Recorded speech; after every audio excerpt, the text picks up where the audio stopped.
In a sunlit studio, a veteran entrepreneur maps a day around focused blocks from dawn to late afternoon, showing how deliberate time choices compound into wealth. Each anecdote reveals a core habit: reinvesting profits, negotiating relentlessly, and seeking mentors who push beyond comfort. One founder turned a hobby into a scalable product, another investor champions patient capital, and a real estate enthusiast demonstrates disciplined leverage.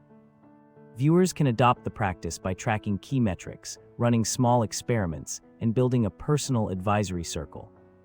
The episode closes with a reminder that wealth grows when values align with risks and daily wins.